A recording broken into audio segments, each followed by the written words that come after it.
Hello summoners and welcome back to the Mobalytics patch 8.16 tier list Q&A video. Last week on the tier list we made some big sweeping changes and wanted to get your guys' feedback. You guys left some great comments in the comment section down below and on social media, and we always really appreciate that. First up, let's start with the questions from YouTube. The Fake wants to know what happened to Poppy. She was great last patch according to your list. Poppy tends to be a champion that does well in professional play and higher ranks, and this can be attributed to the fact that she does really well against some of the interesting and obnoxious one-tricks people play in solo queue. Poppy counters things like Yasuo and Riven and LeBlanc, so playing against good players who you can shut down with her steadfast presence is going to be more effective in higher ranks. Of course, it's not just that. It has a lot to do with more than just one ability, and in Poppy's case, overall in higher ranks, Poppy generally is one of the more difficult tanks to play, especially since they gave her recently a bit of a learning curve using her new Snapcast ultimate, where they don't become untargetable. So there are new ways to make Poppy work, and you can display a lot more skill on the champion than you could in previous seasons. Generally, for solo carrying, she's not going to be as good as other top laners, but the higher you go, or in specific counter picks like things against Riven, she is good. Next up, NFC14G wants to know and says, a tier list is meant to be based on champion strength, not player skill. It assumes all players can reach the same level of skill. It's fine to have a note of how hard a champion is in the list, but don't move the champion in the list based on how hard they are. That's not what a tier list is for, that's a difficulty list. This is an important question, and I'm glad that you left it. I genuinely think this is a fair question, and as far as your perspective, I can understand it where you're coming from. However, this is what I kind of want to say. While it is true for a normal tier list for whatever anything might be, not just League of Legends ranked solo queue, a tier list for the best foods to eat on a diet might be purely based off of what is the best to eat and not take into account how much it's annoying to eat, things like broccoli. The list might solely be based off of results and not necessarily the taste or how fun it is to eat. What we want to do here at Mobalytics with our tier list is give you something different. Give the masses something that is genuinely helpful for them. Champion difficulty in reality should impact their position on the tier list because you can lead a horse to water but you can't necessarily make it drink. Give a bronze player Pyke and they will never win, but give a challenger player Pyke and it becomes oppressive. It's not really that helpful to tell the majority of the player base to play Pyke and he's S tier, when clearly in most ranks he's just not. The most important thing here is that there are intensive champions in our higher ranks. Things like Aurelion Sol, Draven, and Yasuo are all champions we recommend in S tier for you, which are very hard to play champions. This is because our tier list is designed to help you pick and choose which of the hard champions that are even worth playing right now. The list will give you reasons for playing and learning and picking up specific hard champions, not just all champions that are hard. It almost acts as a filter system. We do see your point and we hear you, but we want to make the tier list for climbing. That's the most important thing. It's for climbing and it's to help people, not just to tell them based off champion power. Dark Sky X Games says, if you're doing tier lists for low elo, Aurelion Sol shouldn't be S tier. He's hard as hell, and I think plat players will struggle. You should also consider champions like Annie. The reason I chose to answer this question after the previous one is because it kinda goes back to what we were talking about. A champion like Aurelion Sol makes S tier on our list simply because even in lower ranks, does he have at least a decent enough win rate to seem pretty good or seem like it's worth learning? Yes. Is he very hard to play? Is Aurelion Sol one of maybe in the top 5 conversation for hardest champions to play?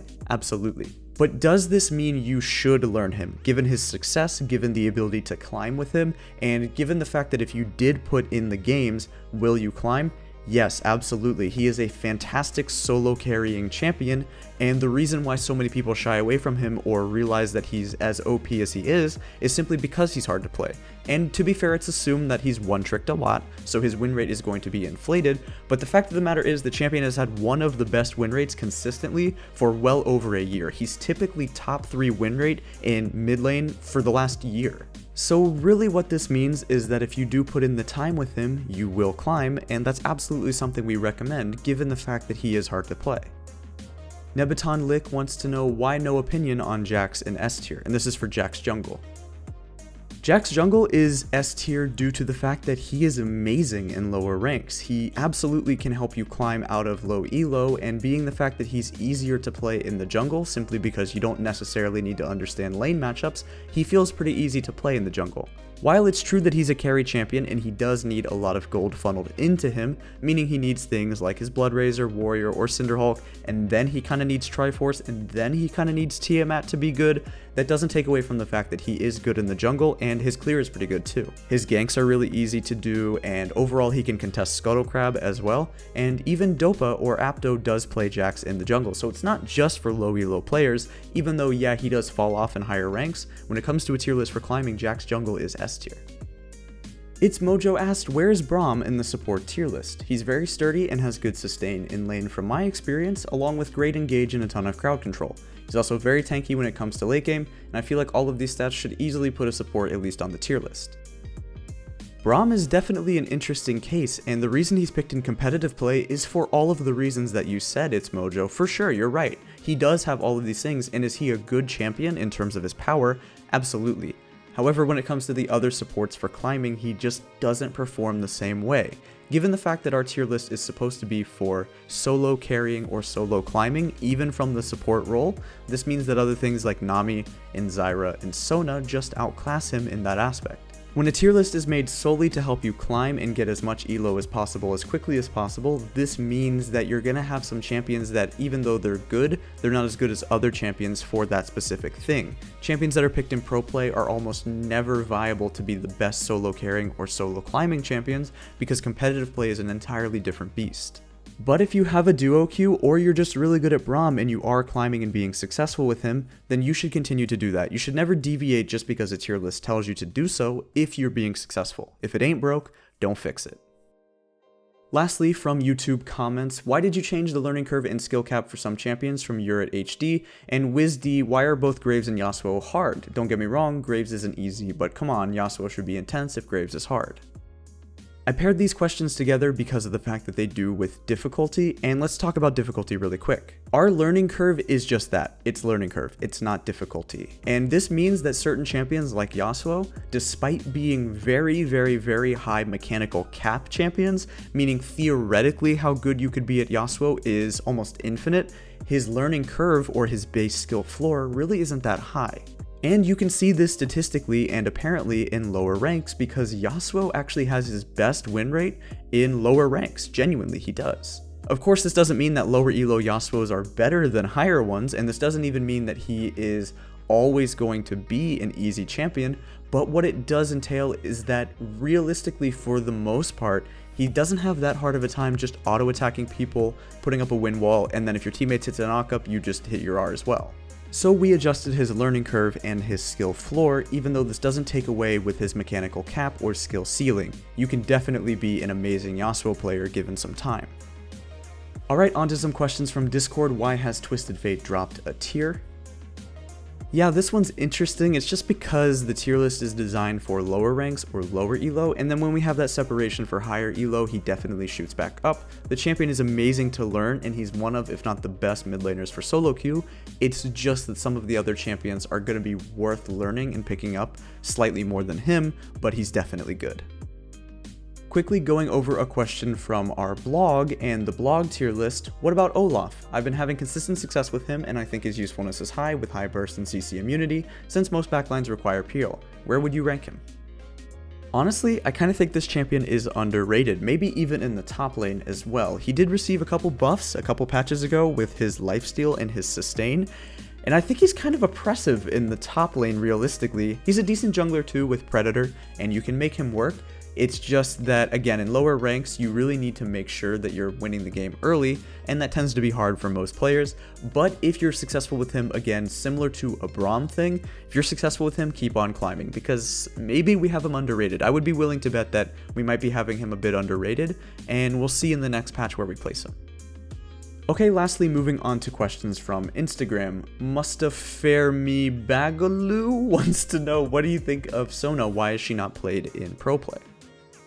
With proper communication, it's really easy to screw over Sona in the bot lane, and this means she doesn't really have many tools to outplay or ensure her own survivability, which makes her vulnerable to coordinated efforts such as bot lane dives and things like that, things like Varus ulti or Ashe ultimate. If you get hit by one, you just die instantly. Also, in professional play, you would be drafting a losing lane most of the time with Sona, which means you give over bot side pressure. As far as solo queue, Sona is the best scaling support in the game, and a lot of Sona mains would agree that the tier build, as long as you're getting to 4 or 5 items, is pretty disgusting.